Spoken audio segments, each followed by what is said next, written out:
entrepreneurship. It isn't just about starting a business. It's about solving problems, taking risks, coming up with new ways to make life better. And ultimately, it's about prosperity. I'm Steve Forbes, Chairman and Editor-in-Chief of Forbes Media. My family has been studying entrepreneurs for over a century.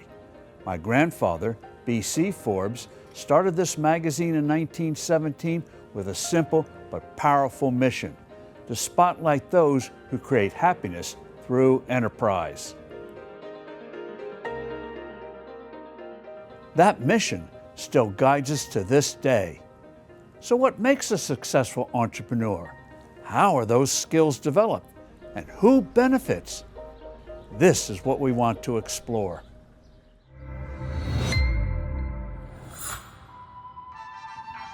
Entrepreneurs come in all shapes and sizes, but the most successful share a few key traits: perseverance, creativity, and the ability to turn people's needs into opportunities. Around 2015, Steelhead Coffee was born, providing our version of how we think coffee should be expressed. The plan was quit my job, jump all in, throwing caution to the wind and just going through that wall and let's see what happens on the other side. And that's what I felt like my wife and I did. Hey guys, welcome. We're serving really good coffee. We're sourcing really good ingredients for it. And we're working hard to make sure that our hospitality is great. We, in the course of 3 years, opened up 3 locations. Yesterday, I signed a lease on a 4th.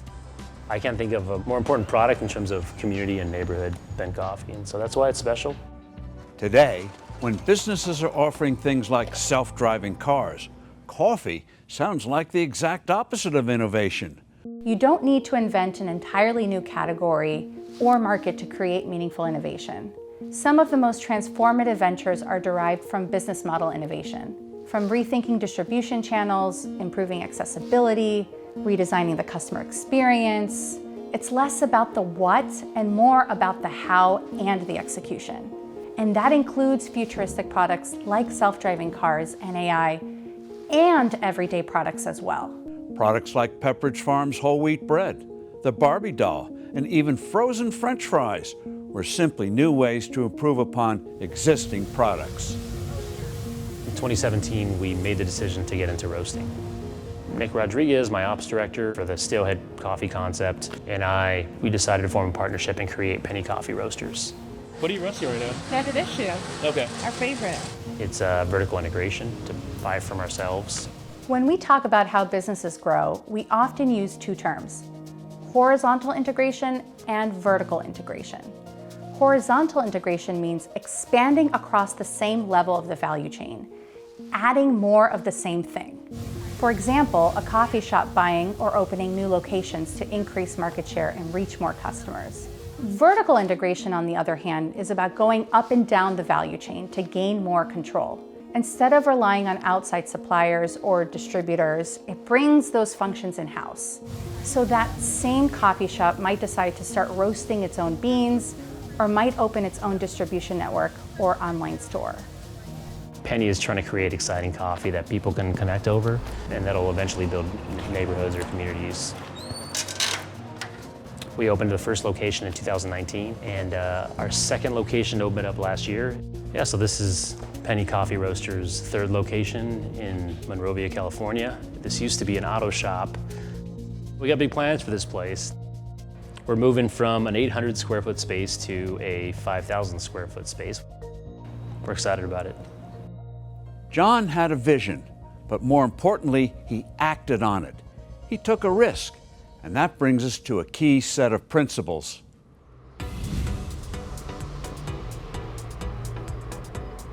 Entrepreneurship is the backbone of the American economy, which has long been the most innovative and largest in the world. America has more billionaires than any other nation. We have more millionaires too. According to the Federal Reserve, almost 1 in 5 American households are millionaires. This wealth originated in business. But for every successful business, there have been countless failures, sometimes at great cost. So what motivates someone to try their hand at starting one? In the late 1700s, Scottish Enlightenment philosopher Adam Smith made a simple but profound observation. In his classic book, The Wealth of Nations, Smith pointed out that people are motivated to offer goods and services out of self-interest. But self-interest doesn't mean selfish. It's not only about making money, it's also about the fulfillment that comes from achievement, realizing a vision, and doing things well. Today, Smith is widely considered the father of modern economics. He recognized that a country's true wealth does not come from hoarded gold or natural resources, but from commerce, people meeting each other's needs, buying and selling in free and open markets, and being rewarded for it. To create a business, an entrepreneur must gather resources, calculate costs, and find people willing to pay more than those costs. That's profit. The entrepreneur can then keep the profit or reinvest it in the business so the business can grow. Profit's not a dirty word. It's proof that you've created value. In a free market economy, no one can make you buy any product or service. Customers only pay when your product makes their life better, because self-interest is on both sides of commerce. It motivates the customer as well, whether they need a new phone, dishwasher, or a cup of coffee.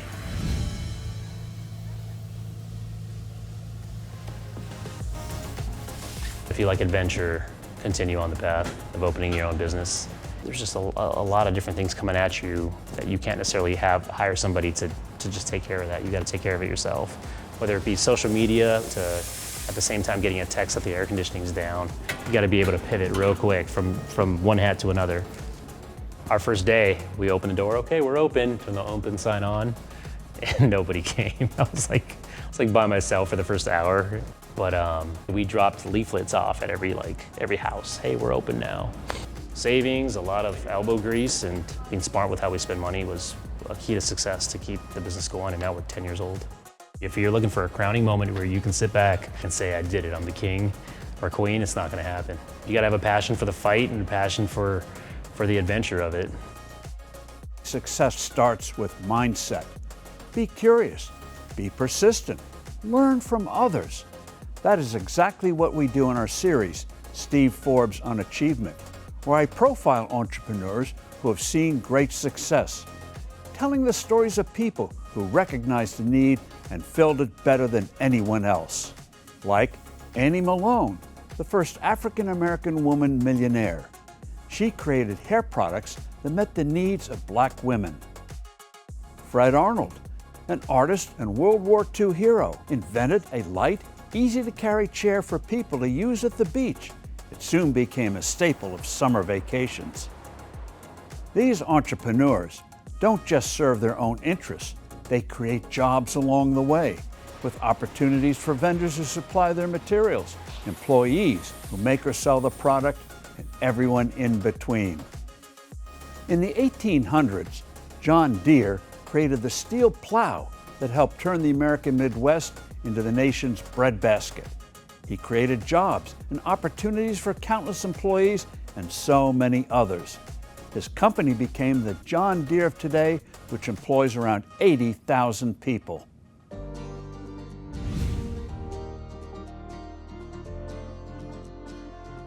The truth is, by the numbers, most startups fail. Maybe they ran out of money. Maybe the customers they envisioned really weren't there. Or maybe the entrepreneur gave up too soon. Roughly 20% of new businesses close within the first year. About 50% of new businesses fail by the end of year 5. And then by 10 years in business, the survival rate drops further. Around 34% of firms are still operating after 10 years.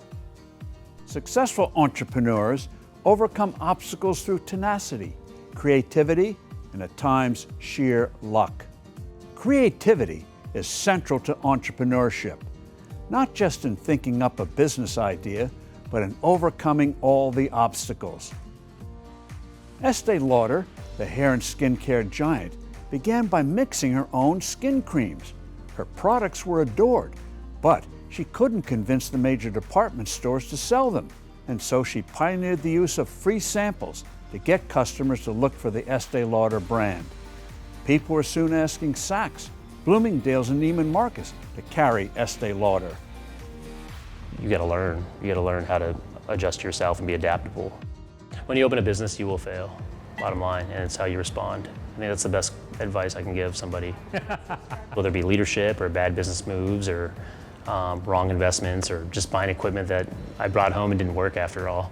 You know, you'll fail time and time again, and it's how you respond every time that matters. Someday when I pass, that's one of those things I'll hang my hat on, is like, I did that. I was part of folks getting opportunity and being able to thrive off of that opportunity.